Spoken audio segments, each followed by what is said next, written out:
الحمد لله نحمده ونستعينه ونستغفره ونؤمن به ونتوكل عليه ونعوذ بالله من شرور أنفسنا ومن سيئات أعمالنا من يهده الله فلا مضل له ومن يضلله فلا هادي له ونشهد أن لا إله إلا الله وحده لا شريك له ونشهد أن سيدنا وسندنا وحبيبنا وحبيب ربنا وطبيبنا وطبيب قلوبنا ومولانا محمدا عبده ورسوله الذي أرسله بالحق بشيرا ونذيرا وداعيا إلى الله بإذنه وسراجا منيرا أما بعد فأعوذ بالله من الشيطان الرجيم وكذلك أخذ ربك إذا أخذ القرى وهي ظالمة إن أخذه أليم شديد وقال رسول الله صلى الله عليه وسلم من كانت له مظلمة لأخيه من عرضه أو شيء فليتحلله منه اليوم قبل أن لا يكون دينار ولا درهم إن كان له عمل صالح أخذ منه بقدر مظلمته وإن لم يكن له حسنات أخذ من سيئات صاحبه فعمل عليه أو كما قال عليه الصلاة والسلام وقال تعالى في شأن حبيبه إن الله وملائكته يصلون على النبي يا أيها الذين آمنوا صلوا عليه وسلموا تسليما اللهم صل على محمد وعلى آل محمد كما صليت على إبراهيم وعلى آل إبراهيم إنك حميد مجيد اللهم بارك على محمد وعلى آل محمد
সময়ের শ্রেষ্ঠতম দিন শুক্রবারের দিন, জুমার দিন, সবচেয়ে ফজিলতপূর্ণ দিন, নেকি অর্জনের দিন, গুনাহ মাফের দিন, দোয়া কবুলের দিন।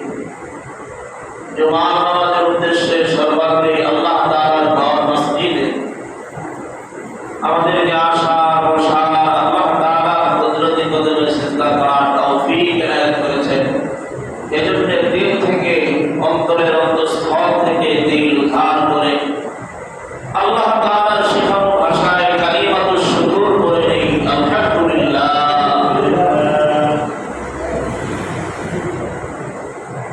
আলহামদুলিল্লাহ। আজকের আলোচনার বিষয় নির্ধারণ করেছি মানব অধিকার, ইসলামে মানুষের অধিকার। ইসলামে আল্লাহ তাআলা মানুষের কি কি অধিকার আছে। আজকে মানব অধিকারের নামে একটি শব্দ আমরা প্রায় গণমাধ্যমে শুনতে পাই। বিভিন্ন দেশ থেকে মানব অধিকার সংস্থা আমাদের দেশে অফিস করার জন্যেও জাতিসংঘ থেকে প্রস্তাব রাখছেন, সেটাও আমরা অবলোকন করছি, অবগত হয়েছি যে আসলে তারা আমাদেরকে মানব অধিকার শিক্ষা দেওয়ার জন্য, নিশ্চিত করার জন্য আমাদের দেশে অফিস করতে চায়, নাকি অন্য কোনো উদ্দেশ্য আছে? আমাদের কি কারোর কাছ থেকে অধিকার শেখা আছে, নাকি আমাদের কোরআন হাদিসই যথেষ্ট? আমাদের নবী মুহাম্মদ রাসূলুল্লাহ সাল্লাল্লাহু আলাইহি ওয়াসাল্লাম মানব অধিকার আদায়ের কতটুকু সোচ্চার ছিলেন? ওনার ইতিহাস থেকে, সিরাত থেকে আমরা মানব অধিকার বিষয়ে কি কি জানতে পারি? মানুষের অধিকার নিশ্চিত করার জন্য আল্লাহ তাআলা কি কালামে হাকিমে কোনো ভূমিকা আছে কিনা, এই ব্যাপারে আমরা সামান্য আলোচনা করার চেষ্টা করবো। আমার তৌফিক ইল্লা বিল্লাহ। প্রথমে আমরা জেনে নিই যে মানুষের অধিকার দুই রকম, একটা হলো নৈতিক অধিকার আর একটা হলো আইনসঙ্গত অধিকার। নৈতিক অধিকারকে বলে মোরাল রাইটস, আইনসঙ্গত অধিকারকে বলে লিগ্যাল রাইটস, যেটাকে সমন্বয়ে বলা হয় হিউম্যান রাইটস, মানব অধিকার। আমরা জানি মানব অধিকারের নামে একদল পৃথিবীর পাশ্চাত্য গোষ্ঠী তারা সমান অধিকারেরও কিছুদিন স্লোগান দিয়েছিল। আমরা এরাও কিন্তু জানি সমান অধিকারের নামে, নারী পুরুষ সমান অধিকারের নামে তারা বহু স্লোগান দিয়েছিল। নারীর অধিকার নিশ্চিত করার জন্য তারা অনেক আনন্দ মিছিল, অনেক মিটিং, অনেক কিছুই তারা করেছিল। কিন্তু মূলত এর পিছনে উদ্দেশ্য কি ছিল? আসলে উদ্দেশ্য ছিল মানুষের অধিকার নিশ্চিত করা নয়, বরং ধর্ম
জীবন সুরক্ষার উপকরণ রয়েছে। কারণ যখন কোনো মানুষকে মানুষ হত্যা করে আর হত্যা সংঘটিত কারণে তার বিচারের ফয়সালা হলো, কোরআনের ফয়সালা হলো যে হত্যার বদলে কি হত্যা। কিন্তু পাশ্চাত্যবাদী মানবাধিকার সংস্থার বক্তব্য হলো যে হত্যার বদলে হত্যা হলে তার আরেকটা প্রাণ নাশ করা হয়, এটা তো মানব অধিকারের লঙ্ঘন হয়। কিন্তু আসলে আমরা তা লঙ্ঘন না, বরং মানবকে বেঁচে থাকার অধিকার দিয়ে বাঁচার নিশ্চয়তা করার জন্যে, বাঁচার হায়াতকে নিশ্চয়তা দেওয়ার জন্যই আমরা তারা এই বিধানকে জারি করছে। কখনো যদি কোনো মানুষকে প্রাণদণ্ড না দেওয়া হয়, তাহলে এর দ্বারা সে আরো কয়েকটা প্রাণ হানি করার সাহস হবে এবং তার থেকে আরো অনেক লোক, অনেকজন মানুষের উপরে আক্রমণ করার, চড়াও হওয়ার, হত্যাকাণ্ড ঘটানোর সাহস পেয়ে যাবে। এই হিসাবে আল্লাহ তাআলা বলছেন এই কিসাস, হত্যার বদলে হত্যা, প্রাণদণ্ড বিধি হলো মানুষের হায়াত, অর্থাৎ মানুষের জীবন বেঁচে থাকা অধিকার নিশ্চিত করার মাধ্যম।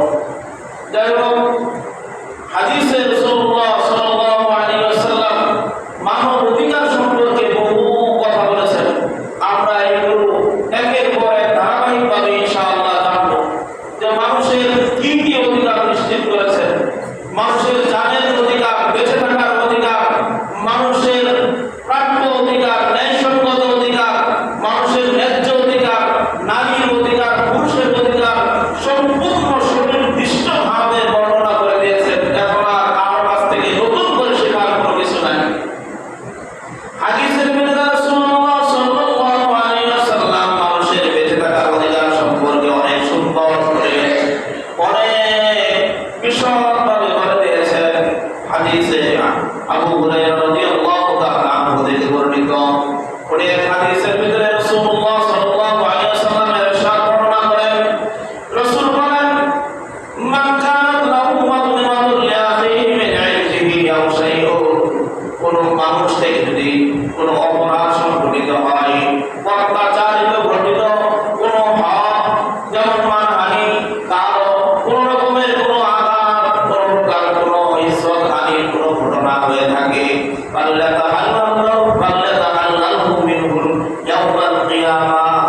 আর সেই কিয়ামত দিবস আসার পূর্বেই কিয়ামতের ময়দান কায়েম হওয়ার পূর্বে, কিয়ামতের মাঠ তৈরি হওয়ার পূর্বে যদি সে তার থেকে মাফ না নেয়, তাহলে ওই দিন কিয়ামতের দিন সে অনেক বড় ধরা খেয়ে যাবে। কিয়ামতের ময়দান কায়েম হওয়ার পূর্বেই যেন সে তার থেকে মাফ নিয়ে নেয়, সেটা আর্থিক কোনো হক হোক, অন্য কোনো হক হোক, মানহানির কোনো হক হোক, কোনো আমানত খেয়ানতের বিষয় হোক, যে কোনো যদি কোনো বান্দার হক তার জিম্মায় থেকে থাকে, তাহলে রাসূলুল্লাহ সাল্লাল্লাহু আলাইহি ওয়াসাল্লাম বলেন যে মৃত্যুর পূর্বেই, কিয়ামত সংঘটিত হওয়ার পূর্বেই, আসরের মাঠ কায়েম হওয়ার পূর্বেই যেন সে কি করে তার থেকে মাফ নিয়ে নেয়। তার থেকে যদি মাফ না নেয়, তাহলে কিয়ামতের দিন দিনার, দিরহাম, টাকা পয়সা, রুপিয়া কোনো কিছুই থাকবে না।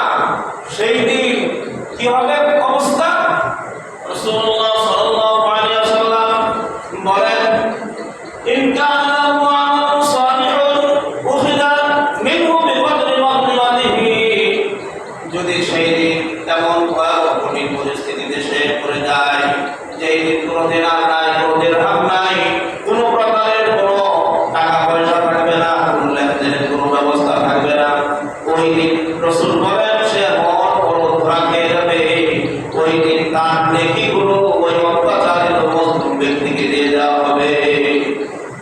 যদি আজকের দুনিয়ায় যদি আমি কোনো অপরাধ সংঘটিত করি, কারো মানহানি করি, আঘাত করি, কারো টাকা আত্মসাৎ করি, অথবা কোনো প্রকারের হক যদি আমার জিম্মায় থেকে যায়, সেই দিন এটাকে আল্লাহ তাআলা এইভাবে পরিশোধ করার ব্যবস্থা করবেন। কিভাবে?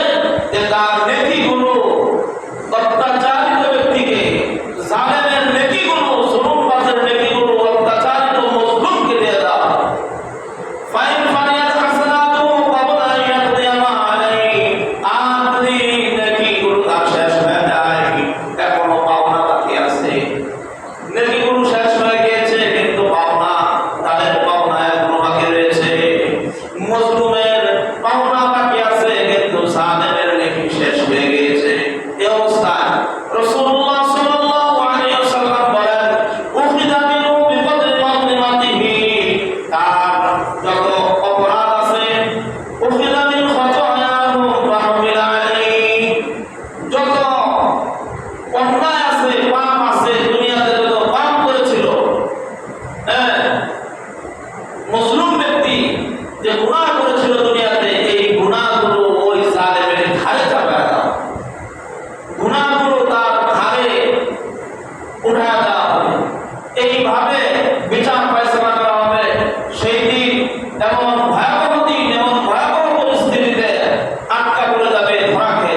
কথা বলার উদ্দেশ্য হইল রাসূল করিম সাল্লাল্লাহু আলাইহি ওয়াসাল্লাম মানুষের অধিকারকে নিশ্চিত করতে চাইছেন, হুকুকুল ইবাদ বান্দার হকের ব্যাপারে সুচার করতে চাইছেন যে সাবধান, মানুষকে তো মানহানি করা দুরন্ত, হত্যা করা দুরন্ত, বরং সামান্যতম হকও যেন তার কাছে তোমার অবশিষ্ট না থাকে, সামান্য হকও যেন তোমার কাছে সে পাওনা না থাকে, সেটা যেন দুনিয়াতেই শেষ হয়ে যায়।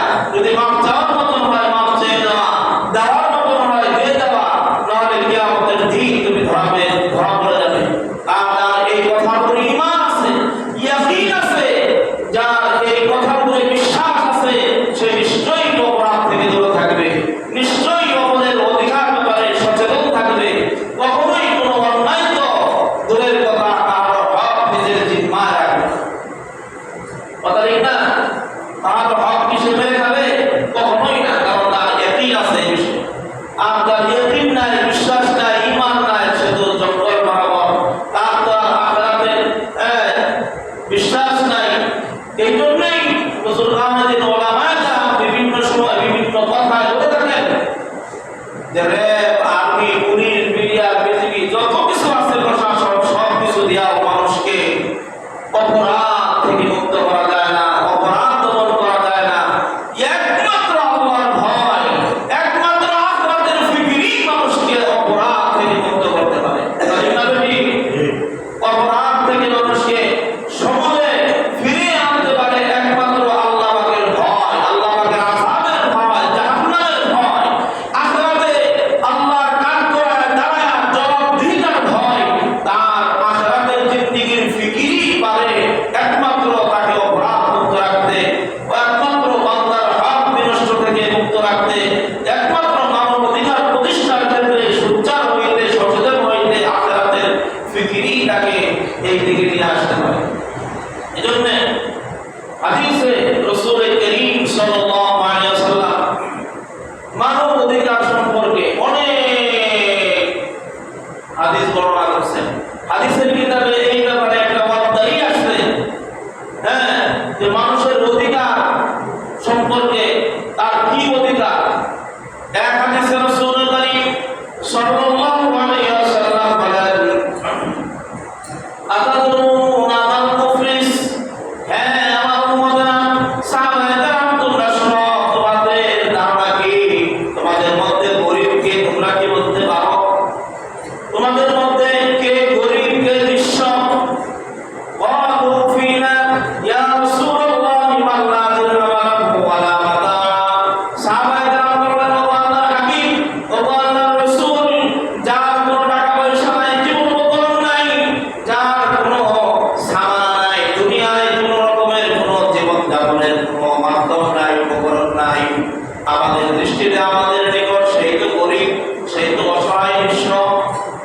আমরা তাই বুঝি, কথা ঠিক না? যার কিছুই নাই সে গরীব, এটা আমরা মনে করি। রাসূল বলেন, ফাকালা ইন্না মুফলিসা মিন উম্মতি মান ইয়াতি বিসসালাতিন ওয়া সিয়ামিন ওয়া যাকাতিন। আমার উম্মতের মধ্যে ইন্না মুফলিসা মিন উম্মতি মান ইয়াতি ইয়াওমাল কিয়ামাতি বিসসালাতিন ওয়া সিয়ামিন ওয়া যাকাতিন।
সোচ্চার ছিলেন। শিশুর কি হক, নারীর কি হক, পুরুষের কি হক, সমস্ত হক সম্পর্কে রাসূল বলে গেছেন। একটাও বাকি রাখেন নাই। বলার মধ্যে কোনো রকমের কোনো অস্পষ্টতা নাই, সব পরিষ্কার বলে গেছেন। কিন্তু এই মানব অধিকারের নামে একদল আমাদের ঘরের মা বোনদেরকেও সমান অধিকারের নামে রাস্তায় নামানোর ফিকির নিয়ে তারা ব্যস্ত আছে। তারা এরকম বুঝাইতে চাইতেছে যে আমরা তোমাদের কল্যাণকামী, মঙ্গলকামী, আমরা তোমাদের হিতকামী, আমরা তোমাদের ভালোকামী, যে তোমরা এরকম এরকম ভাবে চলো, এটা তোমাদের অধিকার। কিন্তু আসলে তাদের এটা অধিকার নয়, অনধিকার। নারী জাতিকে আল্লাহ তাআলা সর্বোচ্চ অগ্রাধিকার দিয়েছে। অধিকার তো দিয়েছেনই, অগ্রাধিকার দিয়েছেন। কিরকম? আল্লাহ তাআলা পুরুষকে এক প্রকারের অধিকার দিয়েছেন, নারীকে এক প্রকারের অধিকার দিয়েছেন। পুরুষকে আল্লাহ তাআলা একভাবে সৃষ্টি করছেন, নারীকে একভাবে সৃষ্টি করছেন।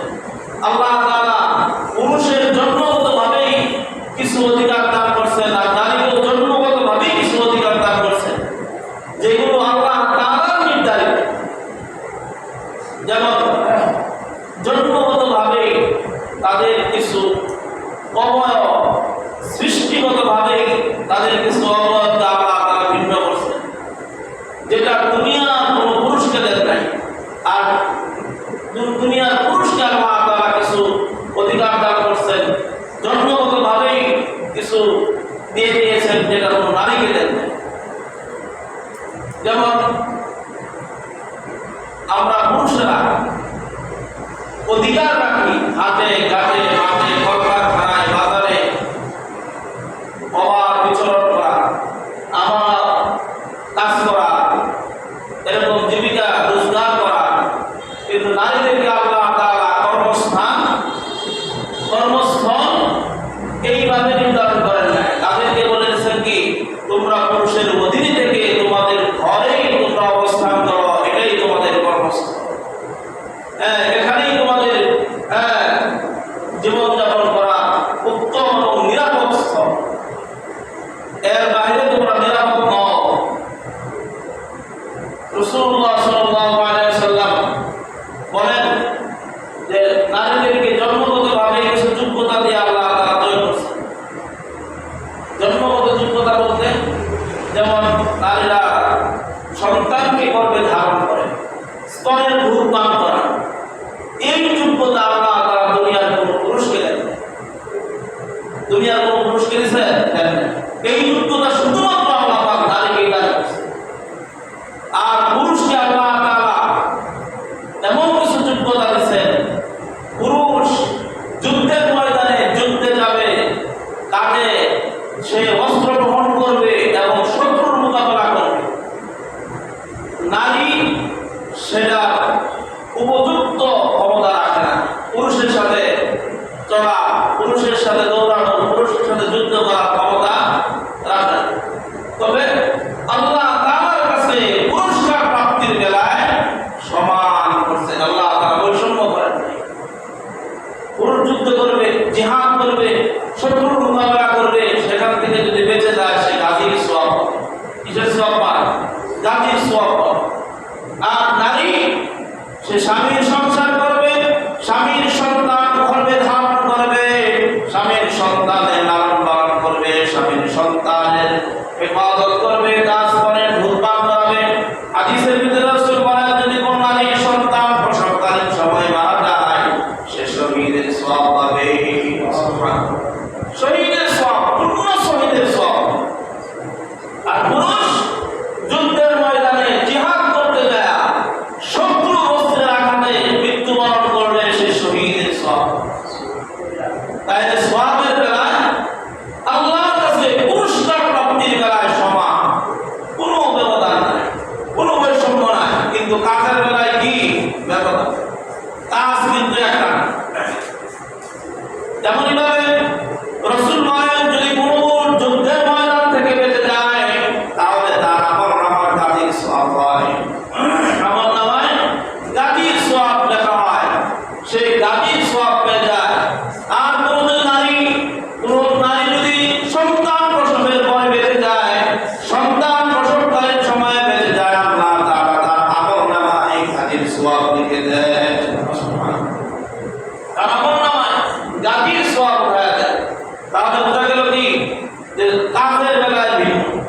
বেলায় কি ভিন্ন, আর সওয়াব অর্জনের বেলায় আল্লাহর কাছে পুরস্কার প্রাপ্তির বেলায় অধিকার আদায়ের বেলায় সমান।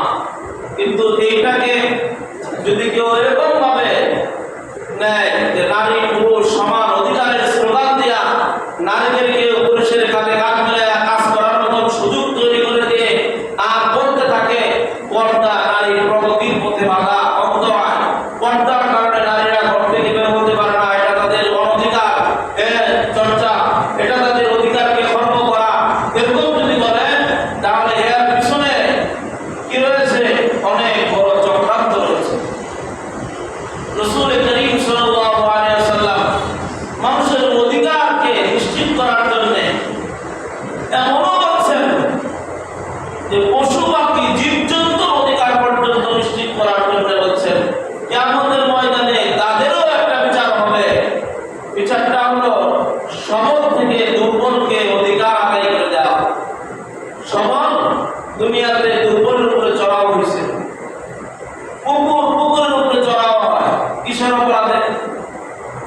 এটাকে আমরা বলতে পারি অপরাধ হলো তুমি দুর্বল। অপরাধ হলো কি? তুমি দুর্বল কেন? একটা সবল কুকুর দেখবে, একটা দুর্বল কুকুরের উপরে চড়াও, তাকে কামড় দেয়, তাকে নিয়ে দৌড়া অনেক দূরে রেখে আসে। এর কারণ অপরাধ হলো তা তুমি দুর্বল কেন? মানুষের ভিতরেও এক শ্রেণীর মানুষের মধ্যে এই স্বভাব তৈরি হয়েছে। যেমন আমরা দেখতে পাচ্ছি যে বিশ্বের বিভিন্ন মুসলিম মজলুম অধ্যুষিত দেশে একদল সবল যারা অত্যাধুনিক সরঞ্জামের অধিকারী, অত্যাধুনিক যুদ্ধাস্ত্রের অধিকারী, তারা তাদের উপরে ঝামেলা করছে এবং নৃশংসভাবে তাদেরকে হত্যা করছে। হাজারো হাজারো শিশু নারী সহ জমিনে তাদেরকে ঘষায় দিচ্ছে। এর কারণ অপরাধ হলো সেই কুকুরের মতন তারা বেছে নিয়েছে যে তুমি দুর্বল। আর কোনো অপরাধ নাই, মুসলমানদের উপরে চড়াও হইতেছে, অত্যাচার করতেছে, নির্যাতন করতেছে, এক দলের উপরে তারা এরকম ভাবে নৃশংস হত্যাকাণ্ড চালাইতেছে। এই তাদের থিওরি যে তুমি দুর্বল, এটা হলো কুকুরের স্বভাব। কিন্তু মানুষের স্বভাব হলো যে মানুষ একে অপরের প্রতি সহনশীল হবে। এটা মানুষের নৈতিক অধিকার। একে অপরের প্রতি দয়াদ্র হবে, এটা নৈতিক অধিকার। মানুষ মানুষের প্রতি এরকম ভাবে মহাব্বত ভালোবাসা দৃষ্টির তাকাবে, এটা নৈতিক অধিকার। ইসলাম তো এরকম পর্যন্ত বলছেন, হাদিসের ভিতরে রাসূল করিম সাল্লাল্লাহু আলাইহি ওয়াসাল্লাম বলছেন আল মুসলিমু মান সালিমাল মুসলিমুনা মিন লিসানিহি ওয়া ইয়াদিহি। তুমি ততক্ষণ পর্যন্ত প্রকৃত মুসলমান, প্রকৃত মুসলিম হতে পারবে না যতক্ষণ পর্যন্ত তোমার হাত এবং জবান থেকে অপর মুসলিম নিরাপদ না হবে। ইসলামে এটা কি মানুষের অধিকার নিশ্চিত করার জন্য বলেন নাই? অবশ্যই মানুষের অধিকারকে নিশ্চিত করার জন্য আল্লাহ রাসূল বলেছেন যে তার উপরে তুমি চড়াও হবে দুরন্ত, অত্যাচার করবে দুরন্ত, তাকে আঘাত করবে দুরন্ত, বরং তোমার জবান, তোমার হাত থেকে যতক্ষণ না তোমার অপর ভাই নিরাপদ না হবে, তোমার থেকে যতক্ষণ না সে নিষ্ক্রিয় না হবে, সে মুক্ত না হবে, ততক্ষণ পর্যন্ত তুমি তো প্রকৃত মুসলমানই হতে পারবে। অন্য এক হাদিসের অংশে রাসূল বলেন ওয়াহিব্বা লিন-নাস মা তুহিব্বু লিনাফসিকা তাকুন মুসলিমা তাকুন মুমিনা। কোন মুসলমান অপর মুসলমানের জন্য তাই পছন্দ করবে যা নিজের জন্য পছন্দ করে। যদি পছন্দ করে থাকে তবে সে প্রকৃত মুসলমান হতে পারবে। সুবহানাল্লাহ, কত সুন্দর কথা যে আমার নিজের জন্য যা পছন্দ করি অপর ভাইয়ের জন্য তাই পছন্দ করলেই পরে আমি প্রকৃত মুসলমান হয়ে যাব। আমার নিজের জন্য আমি কেমন পছন্দ করি, আমার সন্তানের জন্য আমি কেমন পছন্দ করি, আমার স্ত্রীর জন্য আমি কেমন পছন্দ করি, আমার ভাইয়ের জন্য আমি কেমন পছন্দ করি, তাদের জন্য কি কোনো সময় আমরা খারাপ না পছন্দ করি? না। তাদের কষ্ট হয় এমন কোনো বিষয় পছন্দ করি? না। তারা ক্ষতিগ্রস্ত হয় এমন কোনো বিষয় আমরা পছন্দ করি? না। আমরা তাদের ভালো, কল্যাণ, মঙ্গলের দিকটা পছন্দ করি, তাদের না। নিজের ভালো কে না চায়, আমরা বলি পাগলেও বুঝে নিজের ভালো।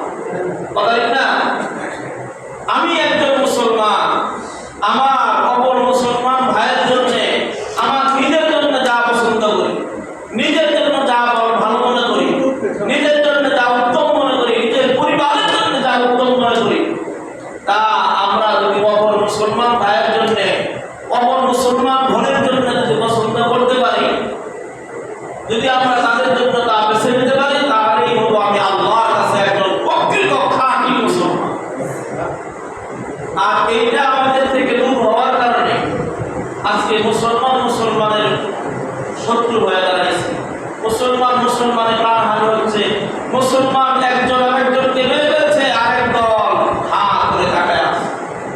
কি বলে বলতেছি কিনা এমন ঘটনা? হা করে তাকায় আছে। আজকে যদি মনে করতাম রাসূল হাদিসের ভিতরে বলেন সমস্ত মুসলিম এক দেহের মতোই, দেহের কোন অংশ যদি আঘাতপ্রাপ্ত হয় তাহলে সমস্ত দেহই যেমন ব্যথিত হয়, ব্যথায় আক্রান্ত হয়, ঠিক তেমনিভাবে বিশ্বের কোথাও কোনো জায়গায় যদি কোনো মুসলমান লাঞ্ছিত, বঞ্চিত, অপমানিত, আঘাতপ্রাপ্ত হয় তাহলে সারা মুসলমান জাহানই যেন আঘাতপ্রাপ্ত হইল, তার ব্যথায় ব্যথিত হয় না। মুসলমানের মুসলমানিত্ব এটা ইমানের ইমানে থাকে। কিন্তু আমরা এই শিক্ষা থেকে অনেকটাই দূরে সরে আসছি, অনেকটাই পিছপা হয়ে গেছি। আমরা মুসলমান নামধারী, আমরা মুসলমান দাবি করছি, মুসলমান হিসাবে আমরা নিজেকে এরকম ভাবে সুবর্ণ করতে চাইতেছি, দাবি করতে চাইতেছি। কিন্তু প্রকৃত মুসলমান কাকে বলে?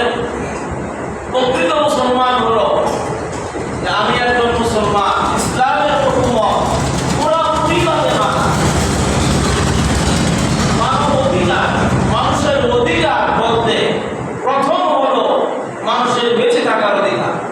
মানুষের অধিকার বলতে প্রথম হলো সে আল্লাহর হুকুম পুরোপুরিভাবে মানার স্বাধীনতার অধিকার। আল্লাহ তাআলার হুকুম মানা, আল্লাহ তাআলার হুকুম পুরোপুরিভাবে জিন্দেগিতে বাস্তবায়ন করা, রাসূলের সুন্নাত তরিকা নিজের জীবনকে সাজানো, এটাই হলো প্রথম মানুষের অধিকার। আমরা অধিকার বলতে অনেক কিছুই জানি, যে মানুষের মৌলিক অধিকার অন্ন, বস্ত্র, বাসস্থান, চিকিৎসা, এটি মানুষের মৌলিক অধিকার। এটি নিশ্চিত করার জন্য পৃথিবীতে একদল বুদ্ধিজীবী সর্বক্ষণিকভাবে তারা গবেষণা করতেছে। কিন্তু আল্লাহ তাআলা কুরআনুল কারীম বান্দাকে দিয়া বলে দিয়েছেন, তোমাকে আমি দুনিয়াতে পাঠাইলাম, সৃষ্টি করে দুনিয়াতে প্রেরণ করলাম, আর সাথে সাথে একটা গাইডলাইন, একটা গাইড উপদেশ দিলাম, যদি তুমি মানো তোমার অধিকার নিশ্চিত হবে। লান তাদিলু মা তামাসসাকতুম বিমা কিতাবাল্লাহি ওয়া সুন্নাত রাসূলি। রাসূল বলেন, যদি তোমরা দুইটা জিনিসকে আঁকড়ে ধরতে পারো, মজবুত করে যদি আঁকড়ে ধারণ করতে পারো, কখনোই কোনো দিনই তুমি পদস্খলন হবে না, তোমাকে কেউ লাঞ্ছিত, অপমানিত করতে পারবে না। একটা হলো কিতাব আল্লাহ, আল্লাহ তাআলার কিতাব কোরআন, আর একটা হলো রাসূলের হাদিস সুন্নাহ। ঠিক না? দুইটা জিনিস যদি আঁকড়ে ধরতে পারি তাহলে আমরা কোনো দিনই বঞ্চিত হব না, লাঞ্ছিত হব। কিন্তু দেখা যাইতেছে এই দুইটা থেকে আমরা অনেকেই অনেক পিছপা হয়ে গেছি, অনেক দূরে সরে গেছি, অনেক পিছনে হয়ে গেছি। যেই কারণে আজকে আমাদের অধঃপতন, অধঃস্খলন, অনেক কারণেই আমরা বিপর্যস্ত, আমরা লাঞ্ছিত, বঞ্চিত, অপমানিত, জিল্লতি ভোগ করতে হইতেছে অনেক দিক দিয়ে। এর কারণ হলো আল্লাহ তাআলার কালাম আমাদেরকে দিচ্ছেন কি জন্য? আমাদের জীবন পরিচালনার জন্য, গাইডলাইন হিসাবে, আমাদের অধিকারকে নিশ্চিত করার জন্য, কথা ঠিক না? কিন্তু এই গাইডলাইন থেকে যদি কেউ শিক্ষা না নেয়া নিজের মন চাহিদায় চালায়, তখনই অধিকার খর্ব হবে, অধিকার আদায়ে আমরা ব্যর্থ হব, তখনই আমাদের জীবন অনিশ্চিত গন্তব্যের দিকে ছুটবে, জাহান্নামী হয়ে যাওয়ার আশঙ্কা। যেমন কথা উপমা দিয়া বলি, এই মাইক দিয়ে আমি কথা বলছি, এই মাইক যিনি তৈরি করছেন, মাইক যিনি বিক্রি করছেন, বিক্রির সাথে সাথে একটা মাইকের গাইড বুক সে দিয়েছেন কিনা? গাইড বুক দিয়ে দিয়েছেন। এই গাইড বুক ফলো করে এটাকে অনুকরণ করে সে মাইকটা চালাবে, ঠিক না? এখন যে মাইক কিনে নিয়ে আসছেন, গাইড বুক নিয়ে আসছেন, গাইড বুক আর বলে দেন, গাইড বুক ফলো করে না, যে গাইড বুকে পারদর্শী তার কাছেও যান না, তার কথাও শুনেন না, তার দিক নির্দেশ করেন না, সে তার মন স্বাধীন। সে যদি বলে আমি আমার টাকাটা নিয়ে আসছি, আমার যেভাবে ইচ্ছা সেভাবে ব্যবহার করব, এইটাকে চলবে না অচল হয়ে যাবে? অচল হয়ে যাবে। এটা কি ঠিক থাকবে না নষ্ট হয়ে যাবে? নষ্ট হয়ে যাবে। এটা ঠিক থাকার, সচল থাকার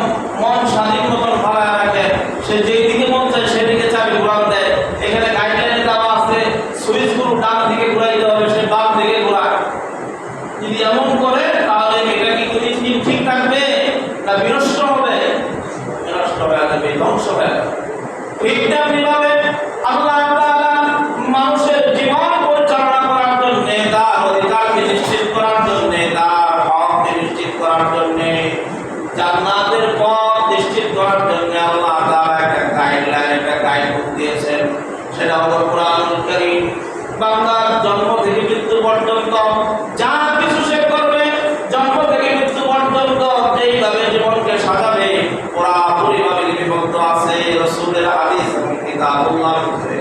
যদি কোনো ব্যক্তি এটাকে ফলো করে জীবন যাপন করে, তবে সে জান্নাতের জিন্দেগি যাপন করতে পারবে, আল্লাহর দরে জান্নাতে পৌঁছে যাবে। যদি এই গাইডলাইন অনুসরণ করে, তার যদি গাইডলাইন অনুসরণ না করে, সন্তানকে আমরা চাই যে একটা সন্তান সে আদর্শিক হোক, আল্লাহওয়ালা হোক, নেককার হোক, দিনদার হোক, পরহেজগার হোক, আমরা সবাই চাই। কিন্তু চাওয়ার পিছনে যে গাইডলাইন, যে গাইড বুকে যে নীতিমালা দেওয়া আছে, এটাকে কিন্তু অনেকেই অনুসরণ করি, যে কারণে সন্তান বড় হয়ে এই সন্তানের কথা শোনে না, বাবার খেদমত করে না, তাদের ভরণ পোষণের দায়ভার নেয় না। অনেক সময় এরকম সংবাদ পর্যন্ত শুনছি নিজ কানে যে সন্তান পিতা মাতার নামে মামলা পর্যন্ত দায়ের করছে। শুনছেন কি আপনারা? আমি শুনছি, বর্তমান চলছে। সন্তান নিজের জন্মদাতা পিতা মাতাকে ঘুমের মধ্যে জবাই করে হত্যা করছে, এটা শুনছেন? এটাও শুনছে। তার শোনার কিছু বাকি নেই। এর কারণ হলো সে গাইডলাইনকে ফলো করে নাই। সন্তান যদি মানুষ করতে চায়, জন্মের পূর্ব থেকে পিতার দায়িত্ব হলো তাকে সর্বত্র হালাল নিশ্চিত করা, হালালকে নিশ্চিত করতে হবে। আমার যেখানে মন চায় সেখানে যাই, যেদিক থেকে উপার্জন মন চায় সেদিক থেকে করি, হারাম হারামের কোনো তোয়াক্কা করি না। এটাকে আমি ভরণ পোষণ হিসেবে পরিবার পরিজনকে খাওয়াই, তাদেরকে লালন পালন করি। এই হারামের বিষক্রিয়া ওই সন্তানের ভিতরেও মাতৃ করবেও পৌঁছে কিনা? সে বেড়ে উঠছে, সন্তান মাতৃ করবে, কিন্তু পিতার উপার্জন হারাম, সন্তানের ভবিষ্যৎ তার গর্বেই নষ্ট হয়ে যাচ্ছে। ভবিষ্যৎ কি গর্বেই নষ্ট হয়ে যাইতেছে, কিন্তু আমাদের খেয়াল নাই। এই সন্তানরা মনে নেয় মাদ্রাসায় দিলে মাদ্রাসা থেকে পড়াই করবে, এটাই তো সাধারণ। মাদ্রাসা উস্তাদের সাথে বেয়াদবি করবে, এটাই তো স্বাভাবিক, কথা ঠিক না? কারণ তার জন্মের লগ্ন থেকেই করছে আরামের উপরে বাস। আর সন্তান গর্ভ থাকাকালীন মাতা পিতার অবশ্যই সমস্ত প্রকার অনৈতিকতা, ইসলামিক বিবর্জিত, ইসলামে নিষিদ্ধ যত কাজ রয়েছে তার থেকে বিরত থাকা, তার হাত, তার পা, তার জবান, তার চোখকে সমস্ত হারাম থেকে বিরত রাখা। এটা হলো সন্তান ভবিষ্যতে ভালো হোক, ভবিষ্যতে আল্লাহ বলা হোক, নেককার হোক, দিনদার হোক, এইটার উপরে যদি সে চলে তাহলেই হবে। সন্তান ভবিষ্যতে ভালো হোক এটা যদি সে চায়, তাহলে অবশ্যই তার সকল প্রকার মাতা পিতার হারাম থেকে বেঁচে থাকতে হবে। গর্ভকালীন সময়ে শুধু না, গর্ভের পরেও কিছু নীতিমালা আছে। সন্তানের হক, যে হক নিয়ে আলোচনা করছি।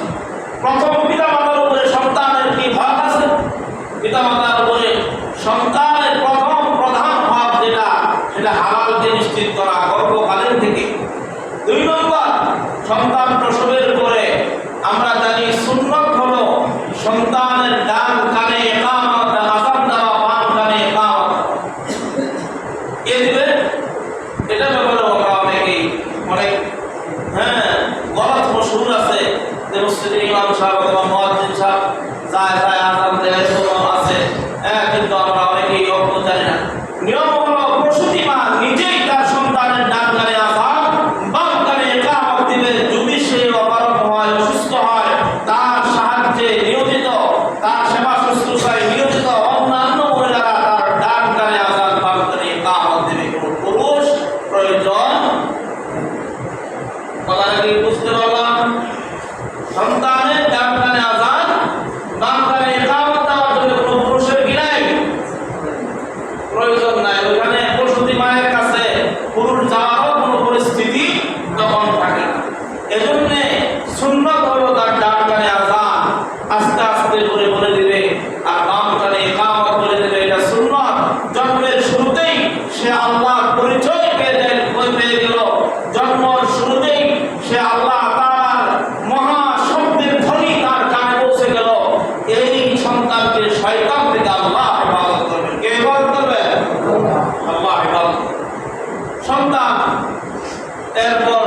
সপ্তম দিনে সন্তানের মাথা মুন্ডন করা এর পরিমাণ স্বর্ণ মুদ্রা, স্বর্ণ রূপা, তার জন্য শ্রদ্ধা করা সুন্নাহ।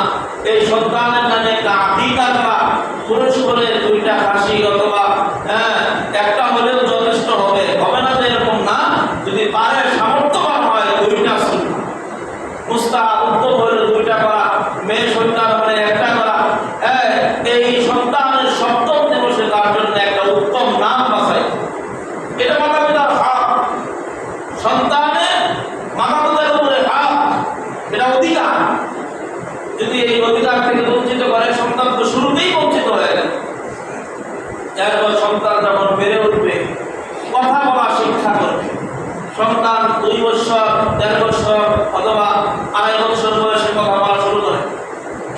এই সন্তানকে কথা বলার শুরুতেই সর্বপ্রথম মাতা-পিতার উপরে দায়িত্ব, কর্তব্য হলো, অধিকার হলো এই সন্তানকে সর্বপ্রথম তার মহান সৃষ্টিকর্তা রব আল্লাহ তাআলার পরিচয় শিক্ষা দেওয়া, লা ইলাহা ইল্লাল্লাহ কালিমাতুল জবান শিক্ষা দেওয়া, আল্লাহ তাআলার নাম তার জবানে উচ্চারণ করতে দেওয়া।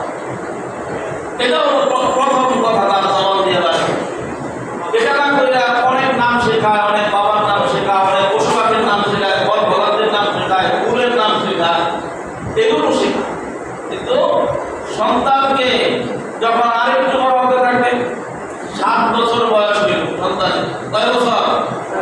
7 বছর বয়স হইলে সন্তান তো তেমন বড় হয় না, ছোটই থাকে। রাসূল বলছেন যে 7 বছর বয়সে তাকে নামাজ অভ্যস্ত করো, নামাজের কথা বলো, নামাজ তার উপরে বড়, সেই কথায় তাকে অভ্যস্ত করো, নামাজের তাগিদ দাও, নির্দেশ দাও। যখন 10 বছর হয়ে যাবে, তখন তাকে নামাজের জন্য শাস্তি দাও, নামাজের জন্য প্রহার পর্যন্ত করার নির্দেশ আছে। কিন্তু দেখা যায় শীতের কনকনে রজনীতে ফজরের নামাজের ওয়াক্তে আব্বা আম্মা যারা আমরা আছি, আমরাই উঠি না, সন্তান তো বহু দূরের কথা। আর উঠলেও সন্তানকে উঠাইতে আমরা কষ্ট বোধ করি, মনে করি যে আরে এই ঠান্ডার মধ্যে আমার সন্তান না কষ্ট হবে।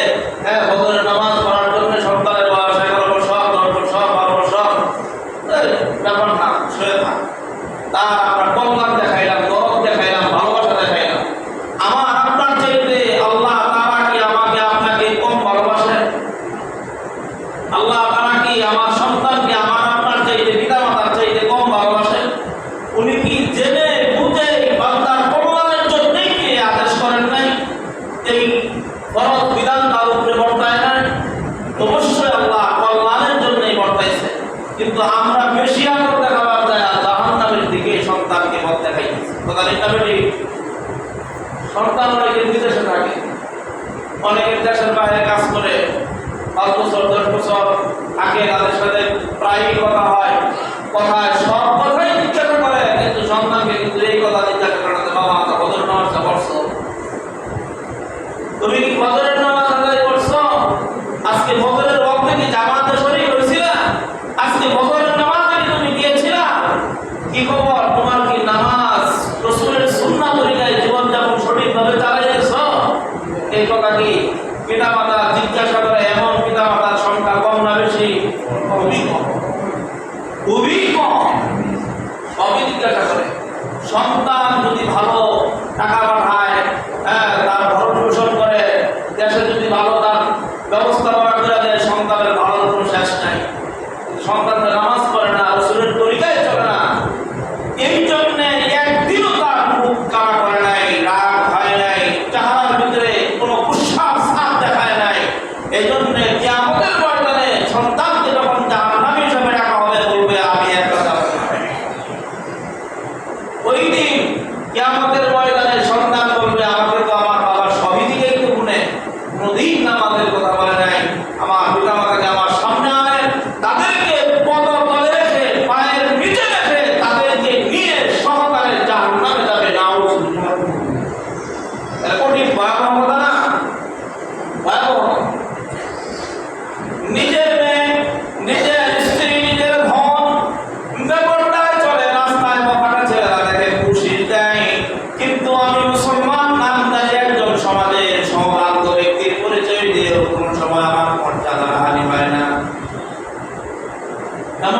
মুসলমানের সমাজের কম না বেশি?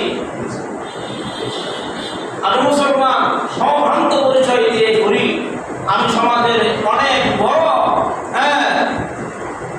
দিনদারি হিসাবে পরিচয় দিয়ে ঘুরি, কিন্তু দেখা গেছে আমার অধীনস্থ মহিলারা বেপরদায় চলে, আর সমাজের বখাটেরা ওই বেপরদার দিকে রূপ দৃষ্টিতে রাখা, তারা মনে মনে আনন্দ উল্লাস করে, তারা তৃপ্তি অনুভব করে, কিন্তু আমার ভিতরে কোনো রকমের কোনো প্রকার ইগোতে লাগে না, আমার মর্যাদা হানি হয় না।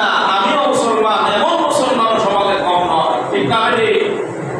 এটা কিন্তু মুসলমান, তারাও মুসলমান। কথাগুলো তো বেশি খারাপ লাগতেছে না?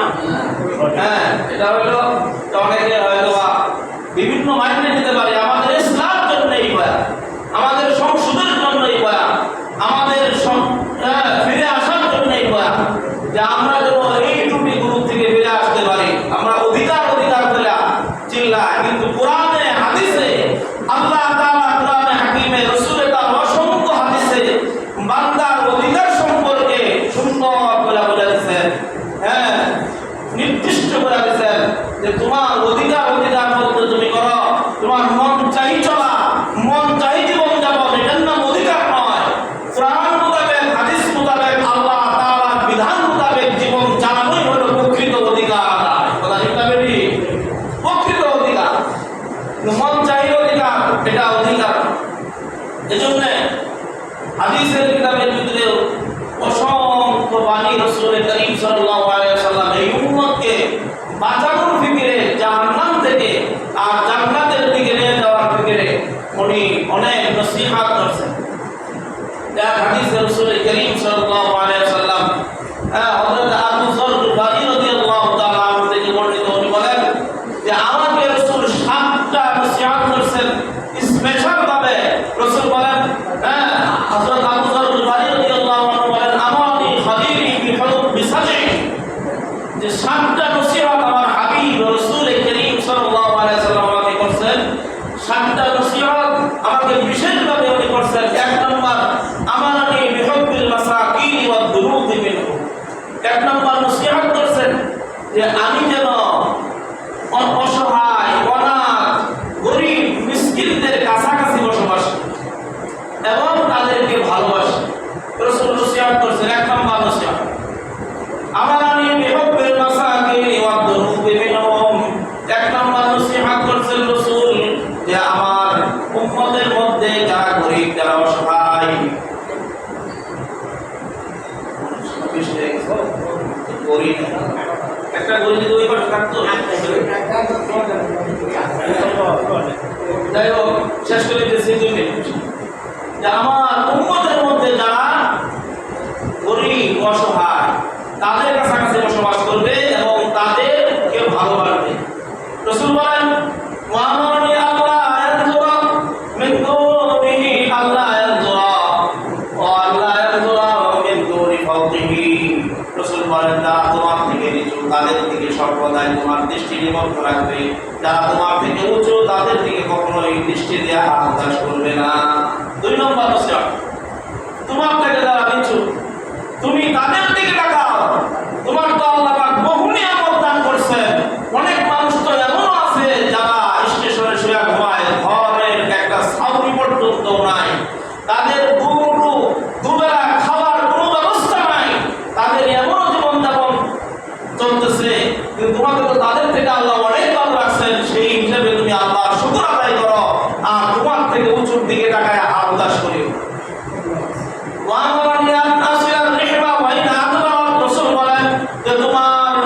আত্মীয়দের সাথে তুমি সম্পর্ক বজায় রাখো, আত্মীয় স্বজনদের সাথে সম্পর্ক অটুট রাখো, যদিও তারা তোমার সাথে বিপরীত মুখে আচরণ করে, যদিও তারা তোমার সাথে বিপরীত মুখে আচরণ করে, কখনো আত্মীয়তা ছিন্ন করার মতো আচরণ করে, তারপরেও তুমি তাদের সাথে সম্পর্ক বজায় রাখার চেষ্টা করো। এটা তোমার নসিহত, তোমার। 4 নম্বরে রাসূল বলেন, ওয়ামানি আল্লাহ সালাহাদান শাইআ, আল্লাহ তোমাকে যা দিয়েছেন তার উপরে সন্তুষ্ট থাকো, কোনো মানুষের কাছে কোনোদিন কোনো কিছু হাত পেতে চেও না। রাসূল বলেন যে আল্লাহ যা দিয়েছেন এর প্রতি তুমি সন্তুষ্ট থাকো, মানুষের কাছে হাত পাতে বিরত থাকো, কারোর কাছে কোনোদিন কোনো কিছু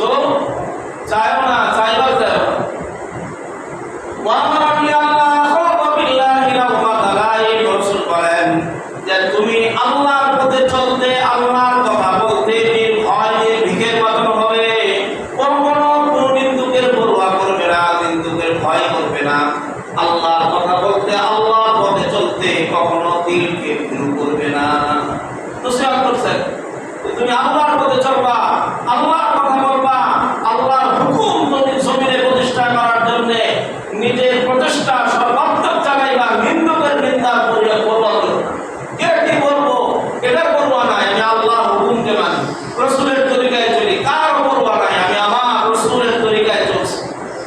এইভাবে তুমি জীবন যাপন করো। রাসূল বলেন ওয়ামানি আন উকসিরা মিন কওলি লা হাওলা ওয়ালা কুওয়াতা ইল্লা বিল্লাহ ফাইন্নাহুন্না মিন কাযি তাহতাল আরশ। রাসূল কারীম বলেন যে হে আমার উম্মতরা, সাহাবায়ে কেরাম, তোমাদেরকে একটা তাসবিহ শিক্ষা দেয়া দেই। সেই তাসবিহটা হলো লা হাওলা ওয়ালা কুওয়াতা ইল্লা বিল্লাহ। এটা আল্লাহ তাআলার আরশ আজিমের নিচের ঠান্ডা। সুবহানাল্লাহ। তোমার যা প্রয়োজন তুমি এই তাসবিহ বলবা আর আল্লাহর কাছে চাইবা, সব আল্লাহ পরিণত করে দেবে। এই তাসবিহ তোমার জবানে বেশি বেশি দাঁড়িয়ে রাখবে। হ্যাঁ, এমন ভাবে রাসূল করিম সাল্লাল্লাহু আলাইহি ওয়াসাল্লাম হাদিসের ভিতরে উম্মতকে নসিহত করছেন, নসিহতের মাধ্যমে উম্মতকে সংশোধন করছেন যে উম্মত যেন জাহান্নাম থেকে বের আসে, জান্নাতের দিকে মাইল হয়, উম্মত যেন জান্নাতি হয়ে যায়, উম্মত যেন জান্নাতের দিকে এরকম ধাবিত হয়, জান্নাতের দিকে সেই পথ বাড়ায়, জাহান্নামের দিক থেকে নিজেকে হেফাজত করতে পারে। এজন্য নিজের অধিকার বলতে নিজে আল্লাহর হুকুমের উপরে চলে, পরিবার পরিজনকে আল্লাহর হুকুমের উপরে চালায়। দিনদারি বলতে আমরা বুঝি যে সে দুনিয়া বিমুখ, টাকা পয়সা কামাই করে না, কাজ রোজগার করে না, সে সবসময় জিকির আজকার করে, তাসবিহ তাহলিল করে, নফল ইবাদত বন্দেগী করে, এটার নাম শুধু দিনদারি। দুনিয়া কামাই করা দুনিয়া বিমুখতা নয়।